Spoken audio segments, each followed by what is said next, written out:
Allez, bonjour tout le monde, j'espère que vous vous portez à merveille, comme d'habitude. Me voilà de retour avec une capsule sur le drame romantique S4. Nous allons essayer de voir aujourd'hui ce qu'il en ressort par rapport à l'acte 1. C'est surtout l'acte 1, on va essayer de se focaliser sur l'acte 1. Alors, un petit aperçu quand même, on va se lancer directement dans ce sujet. Vous savez que le drame romantique, il est venu pour faire une scission, une coupure, une rupture complètement avec ce qu'on appelle le théâtre classique. Le théâtre classique, il y avait des règles à respecter, des normes. Il fallait, comme vous connaissez la règle des trois unités, il fallait que ce soit un seul fait, il fallait que ce soit un seul lieu, 24 heures, mais en plus, il fallait que il y ait de la bienséance et tout ça. Victor Hugo, il est venu avec une autre vision. Il voulait faire une rupture avec ça. C'est pour ça que je vous ai écrit dans le texte. Il rompt complètement avec le théâtre classique et ses trois unités. Et il veut laisser libre, comme je l'ai écrit, cours à l'expression. Ça veut dire qu'on n'est pas obligé de faire de la bienséance. On peut parler d'une manière beaucoup plus libre. On peut montrer des combats, pourquoi pas des combats carrément sur scène. On peut mettre plusieurs intrigues, plusieurs problèmes. Pourquoi il faut toujours que ce soit un seul fait, rien qu'un seul? Moi, j'ai envie de mettre plusieurs faits, plusieurs intrigues dans la pièce de théâtre. Et donc, c'est pour ça que je vous ai mis, retenez juste ça, drame romantique, diversité. Ça veut dire qu'il y a diverses choses, il y a plusieurs en plus personnages. On ne va pas rester juste sur un seul personnage, un seul protagoniste. Mais on va avoir beaucoup plus de personnages qui sont impliqués dans l'histoire. Contrairement au drame romantique où il y avait juste une ou deux personnages qui sont importants. En plus, euh, par rapport à l'histoire elle-même, les personnages ne sont pas forcément des nobles, des gens de la haute société. Non, on va prendre aussi des gens qui sont de la classe sociale moyenne. Donc c'est pour ça que c'est divers, c'est varié. On n'est pas dans un cadre fermé comme dans le théâtre classique. Ok? Alors, on part pour l'acte 1. L'acte 1, qu'est-ce qu'il dit? Il y a il est titré, intitulé Le Roi, parce qu'il y a, bien sûr, vous avez compris qu'il y aura la présence du roi. Mais ce qu'on va essayer de voir dans cet acte 1, c'est il y a 4 scènes, on va essayer juste de savoir de quoi ça parle l'acte 1. Comme ça, si jamais la scène 1 tombe, ou bien la scène 2 ou 3 ou 4 dans l'examen, vous savez au moins quels sont les sujets qui sont traités dans cet acte 1, et je saurai me débrouiller pour dire quelque chose, puisque je comprends de quoi il en retourne. D'accord? Donc c'est ça le but. Le but, c'est dans cette capsule, que vous sachiez, que vous compreniez de quoi ça parle l'acte 1 en général, avec ces quatre scènes, et quels sont les sujets qui sont traités, parce que comme je vous ai dit tout à l'heure, il n'y a pas, comme le théâtre classique, un seul fait, mais vous allez remarquer par vous-même qu'il y a plusieurs faits, et en plus plusieurs personnages, et le meilleur exemple, c'est comme là, vous avez sous les yeux, non seulement un Don Carlos, le roi. Il y a aussi un certain Hernani, qui d'ailleurs c'est le titre de la pièce de théâtre. Il y a Donna Sol, qui est la bien-aimée de Hernani. Il y a un Don Ruy Gomez aussi, qui est un personnage d'État, euh, qui est aussi impliqué dans cette histoire. J'ai mis in medias res, si jamais il y a l'acte 1, commencez par ça, parce que in medias res, ça veut dire que d'emblée, dès l'entrée, dès l'acte 1, on sait plus ou moins de quoi il en retourne par rapport à toute la pièce de théâtre. On comprend, on n'a pas besoin d'aller plus loin pour savoir quelles sont les intrigues, quels sont les problèmes qu'il y a, quelles sont les divergences qu'il y a. Donc c'est pour ça qu'on dit il y a un début en in medias res. Ça veut dire que dès la scène d'exposition, on comprend quels sont les tenants et les aboutissants de cette pièce de théâtre. Alors, venons au fait. Vous savez qu'il y a 4 personnages. Il y a Hernani, qui est soi-disant un bandit, mais bon, c'est lui autour de qui tourne plus ou moins l'histoire. Il y a Donna Sol, sa bien-aimée, qu'il adore. Il y a un roi qui s'appelle Don Carlos. Et il y a aussi un homme d'État, mais qui est aussi impliqué dans cette histoire d'amour, c'est Don Ruy Gomez. Maintenant, est-ce qu'on peut voir un petit peu les détails? Déjà, vous allez remarquer que, en premier lieu, il y a une relation entre la relation entre Hernani et Dona Sol, c'est une relation d'amour, mais un amour réciproque. Ça veut dire et dans le sens de Hernani, mais aussi dans le sens de Dona Sol. Ils s'aiment tous les deux. Il y a un amour sincère et profond. C'est pas juste un qui aime l'autre. Donc cet Hernani, il éprouve, il est épris de cette dame-là, de cette femme.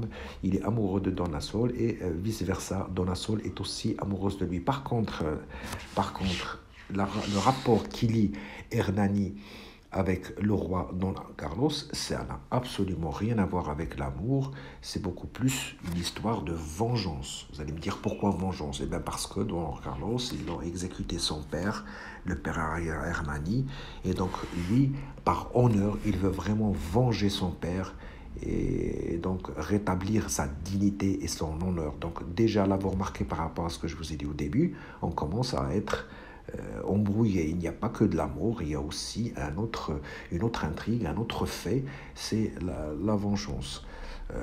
Quant à la relation qui lie Don Ruy Gomez, un homme qui fait partie des pouvoirs sous l'égide du roi, Don Ruy Gomez, c'est un vieil homme dont la nièce est Dona Sol. Donc, une relation de famille, mais aussi un amour. Un amour, sauf comme vous l'avez remarqué, j'ai mis une seule flèche, c'est juste l'amour de Don Ruy Gomez envers Dona Sol. Donc lui, il l'aime, il veut l'épouser comme veut la tradition.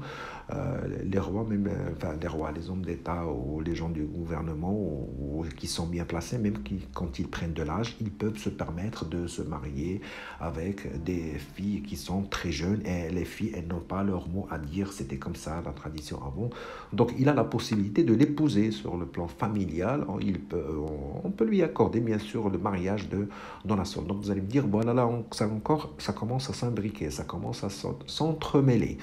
Il y a un Hernani qui aime Dona Sol, mais il y a aussi, attention, de la concurrence, puisque Don Ruy Gomez peut épouser Dona Sol dans le cadre familial. Par la suite, on va voir que jamais 203, puisqu'il y a un troisième homme qui est aussi amoureux de cette Dona Sol, c'est bien sûr roi Don Carlos, sauf que celui-là, il a juste un amour, comme on dit, un amour physique. Vous connaissez les rois, ils épousent une femme, mais ils sont entourés de plusieurs femmes aussi, qui vivent parfois en concubinage avec lui. Donc, vu son pouvoir, il peut tout simplement aussi prendre Dona Sol pour lui, et donc l'amour est aussi dans un seul sens, puisque Dona Sol n'éprouve aucun sentiment pour Don Carlos. Venons à la dernière relation, c'est ce qui lie le roi Don Carlos et Don Ruy Gomez. Cette relation-là, c'est une relation, bien sûr, comment on dit, de pouvoir. C'est une relation de pouvoir. Et donc, vous remarquez là, à travers ce tableau, que regardez combien d'intrigues. Et comme je vous ai dit tout à l'heure, c'est fini le théâtre classique. On est dans le drame romantique. Il y a de la vengeance. Il y a aussi un roi, Don Carlos, qui veut accéder au pouvoir. Pourquoi? Parce que, soi-disant, l'empereur d'Espagne est décédé. Et donc, lui, il vient demander l'aide de Don Ruy Gomez pour pouvoir postuler pour ce poste et devenir lui-même roi. Don Carlos, il devient empereur à la place de celui qui est décédé. Il vient demander conseil, mais aussi de l'aide vis-à-vis de Don Ruy Gomez. Donc, c'est pas par hasard, attention, parce que s'il y a une amitié et s'il y a une complicité entre Don Carlos et Don Ruy Gomez, ils peuvent aussi faciliter le mariage de Dona Sol à l'un des deux et ils peuvent se mettre contre Hernani. Donc, vous avez remarqué que c'est carrément divers et c'est entremêlé. Ce n'est pas si simple que dans le théâtre classique. Voilà, donc je voulais juste vous dire que voilà les intrigues. Vous connaissez maintenant le théâtre, l'acte 1. Il y a plusieurs faits. Vous avez maîtrisé un petit peu l'histoire, c'est pour ça que je vous ai dit tout à l'heure, c'est in medias res. Regardez, maintenant vous savez tous les tenants et aboutissants de la pièce de théâtre. Tout est là.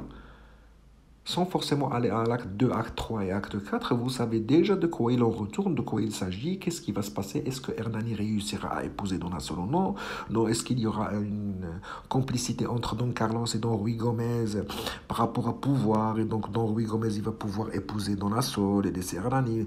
Mais il y a aussi, est-ce que Hernani il venge, s'il venge son père, il risque de finir en prison, et s'il finit en prison, il ne pourra pas épouser sa bien-aimée Donna Sol. Donc tout ça est imbriqué et entremêlé.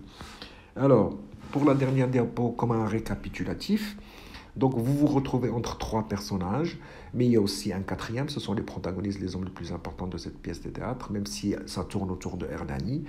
Et donc, chacun, comme j'ai mis ici, pour Ernani, il y a un amour réciproque et profond envers Donna Sol. Donc, il est acteur de cet amour-là. Donc, c'est lui qui nous tire vers cette histoire très romantique. Mais aussi, il a un souci de vengeance. Il a un souci de vengeance, ne serait-ce que par honneur.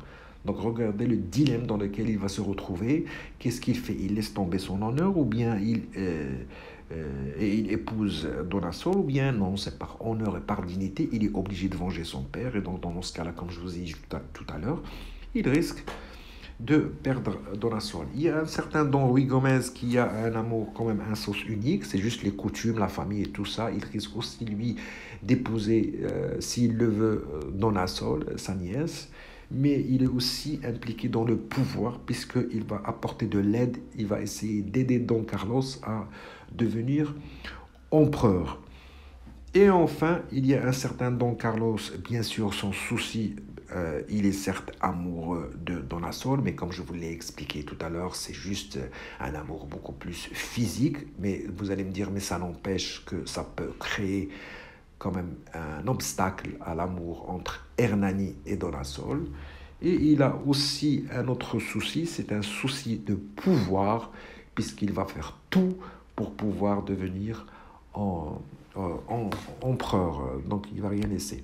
Donc vous remarquez le titre de cette vidéo, je vous ai mis diversité des faits, donc il y a plusieurs intrigues dans cette histoire, c'est exactement ce qui caractérise le drame romantique, il y a plusieurs personnages, c'est fini comme je vous ai dit le théâtre classique avec une ou deux personnes, un ou deux personnages, ici vous remarquez qu'il y a trois personnes avec Donna Sol qui est prise entre trois individus et elle doit vraiment œuvrer pour pouvoir aboutir elle aussi aboutir à ses fins. Voilà en gros de quoi il s'agit l'acte 1. Par rapport à la prochaine capsule, on va essayer de voir scène par scène qu'est-ce qui se manifeste dans chaque scène, mais vous connaissez les sujets déjà maintenant, mais parfois deux intrigues peuvent être dans la même scène. Vous allez pouvoir sentir dans une scène, par exemple, l'amour profond de Donna Sol et de Ernani, mais vous allez aussi pouvoir remarquer la rivalité entre Don Carlos, le roi, et Ernani. Et on va essayer de voir durant ces scènes-là comment s'est exposé tout ça, par quel procédé il nous montre et il nous parle de ces sujets-là. Choses dont vous aurez besoin dans des composés linéaires ou bien commentaires plutôt linéaires ou bien composés. Voilà en gros de quoi il s'agit par rapport à l'acte 1. Vous avez maintenant une petite idée. Avant de notre fois passer à une autre capsule, on va traiter scène par scène avec les commentaires. Je vous remercie bien sûr. N'hésitez pas à vous abonner. Si vous avez besoin d'une séance ou d'une formation en ligne de 3 mois, je la dispense plutôt. Et je vous souhaite sans plus tarder un très bon courage. Je croise les doigts et je vous dis bye bye.